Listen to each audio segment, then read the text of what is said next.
여러분의 구독과 좋아요는 저에게 큰 힘이 됩니다. 시간은 어느덧 몇 주가 흘렀고 어느 때와 똑같이 문틈으로 들려오는 새소리에 잠에서 깼고 여느 때와 똑같이 일어나 일을 하기 시작했습니다. 마당 쓸기부터 마룻바닥을 닦고 지붕수리, 밥짓기 등등 손에 익지 않은 여러가지 일을 하면서 여기저기 다치고 지쳐서 한때는 도망칠 생각을 하기도 했지만 금세 사라졌습니다.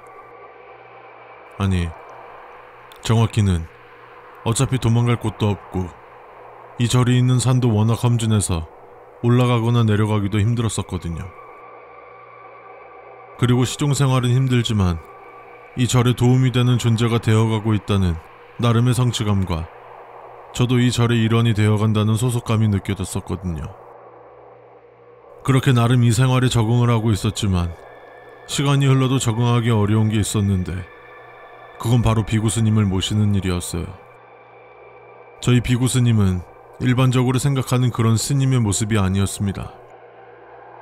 마치 여자와 같은 긴 검은 머리에 흰색과 붉은색에 마치 일본의 무녀가 입을 법한 그런 복장을 항상 입고 계시며 특이하게 흰색 안대로 눈을 가리고 계셨습니다. 네, 지금 당신이 무의식적으로 떠올린 그 복장이에요. 그분의 목소리는 차분하지만 약간 방어적으로 말하셨습니다. 또 항상 미소를 지으시지만 가면을 쓰신 것 같은 느낌이었습니다. 그런 겉모습 때문에 시중드는 일이 어려운 거냐 생각을 하시겠죠. 그건 아닙니다. 왜냐면 일반적으로 생각하는 시중과 달리 저희 비구스님을 모시는 시중은 달랐으니까요. 바로 일종의 규칙이 있었기 때문이죠.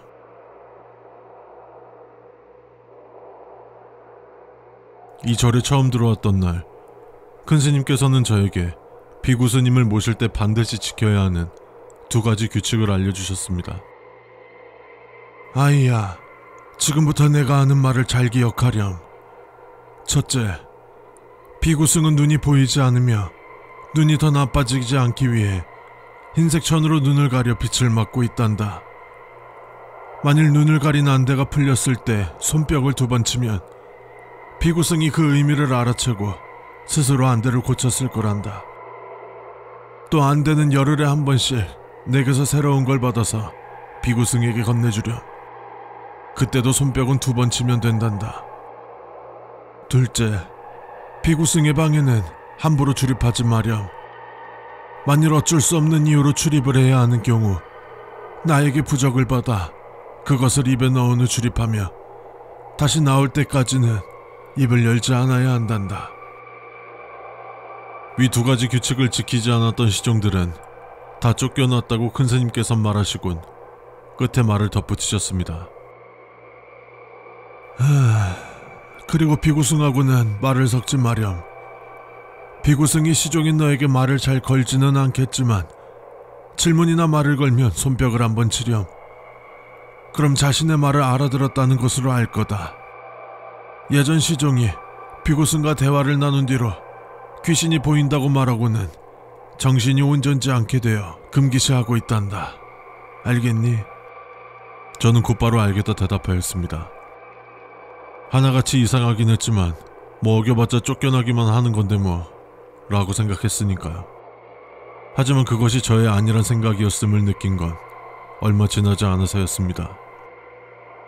어느 날 비구스님이 저에게 자신의 방을 청소해달라 하시어 저는 손뼉을 한번 친 뒤 큰스님께 가서 말씀드렸고 큰스님께서는 흰색 종이와 먹을 가져오시더니 어떤 말을 중얼거리시다가 글을 적어주셨습니다.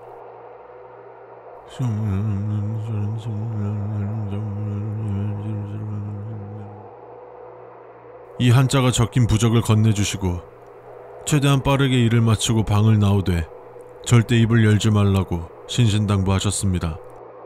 저는 속으로 걱정이 뭐 이리 많으실까? 라고 생각하며 비구스님의 방으로 걸음을 옮겼습니다. 비구스님의 방은 특이하게 햇빛이 잘 들지 않아 음침한 기운이 느껴지고 방 입구에는 금줄이 쳐져 있었으며 험상궂게 생긴 불상들이 문 양옆에 세워져 있었습니다. 마치 무언가를 지키기보단 가두려는 것처럼요. 그래서 평소에는 눈길도 주지 않았습니다만 어쩌겠어요. 이게 저의 일인데. 저는 조금씩 불안해지는 마음을 애써 가다듬고 큰스님께서 주신 종이를 입에 넣은 후 숨을 크게 한번 내쉰 뒤 비구스님의 방에 들어갔습니다.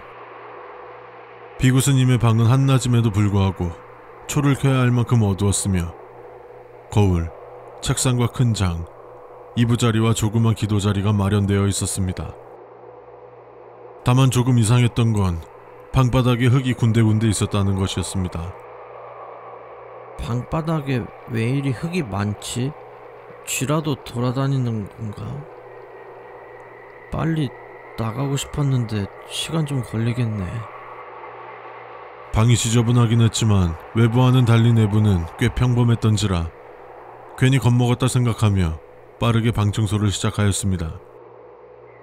어느 정도 시간이 흘렀을까 방 청소를 마치고 방문을 나서려 하는데 갑자기 뒤에서 무언가 슥 하고 천천히 열리는 소리가 났습니다.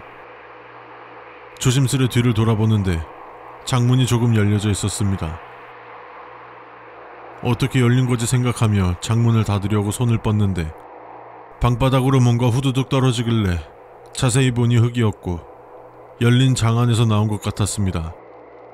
호기심이 생긴 제가 흙의 출처를 확인하기 위해 천천히 장문을 열어보려던 순간 방문이 열리더니 비구스님께서 방으로 들어오셨습니다.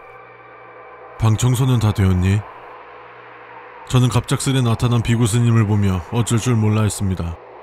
순간적으로 대답할 뻔했지만 큰 스님께서 비구스님의 방에서 절대로 입을 열지 말라고 했기 때문에 손뼉을 한번 쳤습니다. 그렇게 우물쭈물하고 있는 사이 비구스님께서 말씀하시길 다 되었으면 나가도 좋아. 말을 못하는 건 알고 있으니까 굳이 애써서 표현하지 않으려고 해도 된단다. 장의 안쪽을 보지 못한 건 아쉬웠으나 어쩔 수 없이 손뼉을 한번 친 후 저는 비구스님께 습관처럼 꾸벅 인사한 뒤 방문을 나서 문을 닫았습니다. 그리고 큰 스님께로 향하기 위해 발걸음을 때렸는데 뒤에서 신경질적으로 장문을 세게 닫는 소리가 들렸고 삼치태진 저는 그 자리에서 잠시 멈칫했습니다.